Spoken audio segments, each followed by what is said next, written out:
ইয়াকুব নবী বাস করিতেন কিনানে, সবার চেয়ে ভালোবাসতেন ইউসুফকে। এক রাত্রে স্বপ্ন দেখান ইউসুফকে, চন্দ্র সূর্য সেজদা করে তাহাকে। ইয়াকুব নবী মানা করলেন ইউসুফকে, স্বপ্নের কথা বলিও না কাহাকে।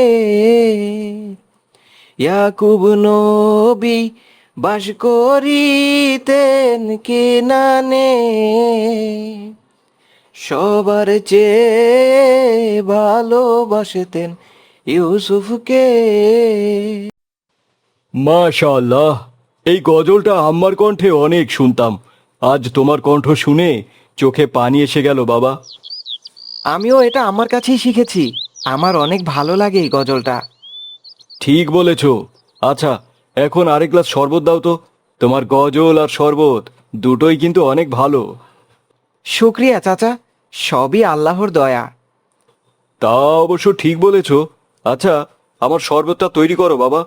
ঠিক আছে চাচা, এখনই দিচ্ছি। আব্দুল্লাহর দোকানের শরবত সকলে পছন্দ করে, কিন্তু এটা দেখে রাবেয়ারা হিংসায় জ্বলে যায়। লোকগুলোর কি আদিক্ষেতা! কি এমন আছে ওর শরবতে? আমিও তো একই শরবত বানাই, শুধু গলাটা ভালো হয়েছে বলে গান শুনিয়ে লোক ধরে রাখে, চত্ব সব। রাবেয়ার দোকানে বিক্রি তেমন হয় না, কিন্তু প্রতিদিন আব্দুল্লাহর দোকানের সব শরবত বিক্রি হয়ে যায় এবং সে খুশি মনে বাড়ি ফেরে। আসসালামু আলাইকুম আম্মা। ওয়ালাইকুম আসসালাম বাবা, তুই এসেছিস? এখানে বস, আমি তোর জন্য ঠান্ডা পানি নিয়ে আসছি। এত কষ্ট করতে হবে না আম্মা, এই দেখো আজকেও সব বিক্রি হয়ে গেছে, আলহামদুলিল্লাহ। আলহামদুলিল্লাহ, মহান আল্লাহ পাকের শুক্রিয়া। কালকে একটু কম শরবত বানাবো মা। কেন রে বাবা, কেউ কি শরবত কিনছে না? না আম্মা, তেমন কিছু না। আসলে আমার দোকানের পাশেই একটা মেয়ের দোকান, ওর দোকানে তেমন কোনো বিক্রি হয় না। তাই ভেবেছি আমি যদি কম করে নিয়ে যাই, তাহলে আমারটা শেষ হয়ে গেলে লোকে ওর কাছ থেকে কিনে নিয়ে যাবে। মাশাআল্লাহ, তুই একদম ঠিক বলেছিস। আমাদের শুধু নিজেকে নিয়ে ভাবলে হবে না, অন্যের রিজিকের কথাও ভাবতে হবে। হ্যাঁ আম্মা। আম্মা, আমি গোসল করে আসছি, তুমি খাবার বাড়ো। আব্দুল্লাহ ও তার মা রাবেয়ার কথা ভাবলেও রাবেয়া তাদের খুব হিংসে করে, তাই সে তার মায়ের সাথে একটা নতুন বুদ্ধি আঁটে। জানো মা, ওরা কত খারাপ! ওদের দোকানের জন্য আমার দোকানে তো বেচাকেনাই হয় না। তাই এদেরকে একটা উচিত শিক্ষা দিতে হবে, তা না হলে এরা সোজা হবে না। কিন্তু কি শিক্ষা দেব মা? আমার মাথায় তো কিছুই আসছে না। তোকে এমন কিছু করতে হবে যাতে করে লোকে শুধু তোর দোকানেরই শরবত কেনে। আরে মা, তুমি জানো না, ওই ছেলে খুব সুন্দর গজল গায়, তাই সবাই ওর দোকানে গজল শুনে আর শরবত কিনে খায়। তোকেও তাহলে এমন কিছু করতে হবে যাতে করে সবাই তোর কাছে আসে। আমার গলার সুর শুনে কেউ আর শরবত খেতে আসবে না, সবাই পালিয়ে যাবে। তোকে গান গাইতে বলছি না, এদিকে আয়, কানে কানে তোকে একটা বুদ্ধি দেই। পরের দিন রাবেয়া তার মায়ের কথা অনুযায়ী শরবত বিক্রি করতে আসে। এদিকে আসুন, এদিকে আসুন, জমজমের পানি দিয়ে শরবত খেতে চাইলে এদিকে আসুন সবাই। মক্কা থেকে আনানো এই জমজমের পানি খেতে চাইলে এক্ষুনি আসুন। আরে আরে, ওই মেয়েটা কি বলছে? জমজমের পানি দিয়ে শরবত? আগে তো কখনো শুনিনি।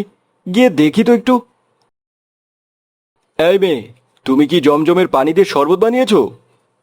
হ্যাঁ হ্যাঁ, আপনি জমজম কূপের পানি দিয়ে শরবত খাবেন?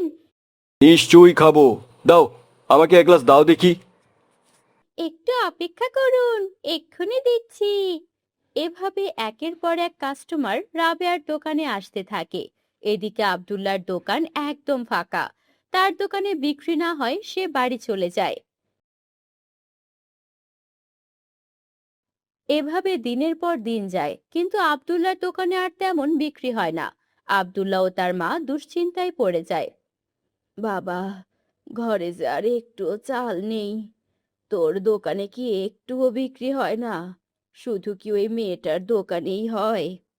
হ্যাঁ মা, ওই মেয়েটা নাকি জমজম কূপের পানি দিয়ে শরবত বানায়, কিন্তু মা, আমার কেন জানি বিশ্বাস হয় না। আল্লাহ পাক ভালো জানেন।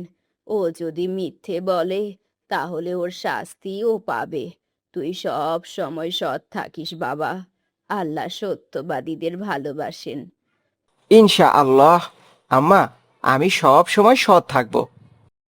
তোমার নামে জেগে করে মিতালি, মানুষ হয়ে তোমরা কেন পরের দিন মানুষ প্রতিদিনের মতো রাবেয়া তার দোকানে শরবত বিক্রি করছিল। ঘুমে আছো আসসালামু আলাইকুম। তুমি কিসের শরবত বিক্রি করছো বোন? ওয়ালাইকুম আসসালাম। আমি তো জমজম কূপের পানি দিয়ে শরবত বানিয়েছি, আপনি খাবেন নাকি? ঠিক আছে, দাও দেখি এক গ্লাস। আচ্ছা বোন, একটা সত্যি কথা বলো তো, এই যে তুমি জমজমের পানি দিয়ে শরবত বানাচ্ছ, এই জমজমের পানিটা কোথায় পাও? আরে এটা তো বাড়িতে না না মানে এটা তো আমাকে একজন এনে দেয়। আমি ওটা বাড়িতে রেখে দেই, তারপর ওটা দিয়ে শরবত বানাই। তোমাকে কে এনে দেয়? এটা তো বলতে পারবো না, এটা বলা বারণ আছে। উনি কি তোমাকে প্রতিদিন এনে দেয়? হ্যাঁ, প্রতিদিন এনে দেয়। প্রতিদিন সে সৌদি আরবে যায়, সেখান থেকে পানি এনে দেয় আমাকে। বাহ, খুব সুন্দর মিথ্যে বলছো তো। মানে আমি মিথ্যে কখন বললাম? কারো পক্ষে একদিনের মধ্যে সৌদি আরবে গিয়ে পানি আনা সম্ভব না। আর এমন টাকাওয়ালা কে আছে যে প্রতিদিন সৌদি আরবে যাবে আর আসবে? লোক ঠকানোর জায়গা পাচ্ছ না, তাই না? না মানে আসলে আমি তো এটা বলিনি। আসলে হয়েছে কি, তাহলে কি বলছো শুনি? আসলে আর আমতামতা করতে হবে না, আমি সব বুঝেছি। শোনো, আমি ফুড অফিসার। তোমার এই ভণ্ডামি রিপোর্ট আমার কাছে অনেক আগেই গিয়েছে, তাই আমি এখানে পরীক্ষা করতে এসেছি। তুমি অসৎ উপায়ে লোক ঠকাচ্ছ, তাই তুমি আগামীকাল থেকে এখানে আর দোকান দিতে পারবে না। স্যার, আমার ভুল হয়ে গেছে, এমন আর হবে না স্যার। আমি কিচ্ছু শুনতে চাই না। আরে, ওইদিকে আরেকটা শরবতের দোকান না? দেখি তো ওখানে কি ভণ্ডামি করছে। ঘুম যদি না আসে গভীর রাতে, এরপর সেই ফুড অফিসার আব্দুল্লাহর দোকানে যায়। আসসালামু আলাইকুম। ওয়ালাইকুম আসসালাম। দাও দেখি তোমার দোকানের এক গ্লাস শরবত দাও তো। এই যে, এই নিন। বাহ বাহ, তোমার শরবত তো খুব ভালো খেতে। তুমিও কি এখানে জমজমের পানি দিয়ে শরবত বানাচ্ছ? না না ভাই, আমি তো সবসময় সাধারণ পানি দিয়েই শরবত বানাই। মাশাল্লাহ, তোমার সততা দেখে খুব ভালো লাগলো। ওদিকের মেয়েটা তো অসৎ উপায় বিক্রি করছিল। তোমাকে আমার খুব ভালো লেগেছে, এবং তোমার সততাও। তুমি একটা কাজ করো, এই যে পেছনের দোকানগুলো দেখতে পাচ্ছ, এগুলো কিন্তু আমারই। তুমি এখানকার যে কোনো একটা দোকান নিয়ে বসো এবং এখানেই শরবত বিক্রি করো। আলহামদুলিল্লাহ, আপনাকে অনেক অনেক শুক্রিয়া। আব্দুল্লাহ তার সততার পুরস্কার পেল। অন্যদিকে রাবেয়া অসৎ হওয়ায় আর কখনো সেখানে দোকান করতে পারল না। এর আগের ভিডিওতে কুইজের সঠিক উত্তর দিয়েছে সুমাইয়া, মিফতা, নওরিন, আব্দুল্লাহ বিন মিসকাত ও আরো অনেকে। আজকের কুইজ হলো, জাহান্নাম কয়টি?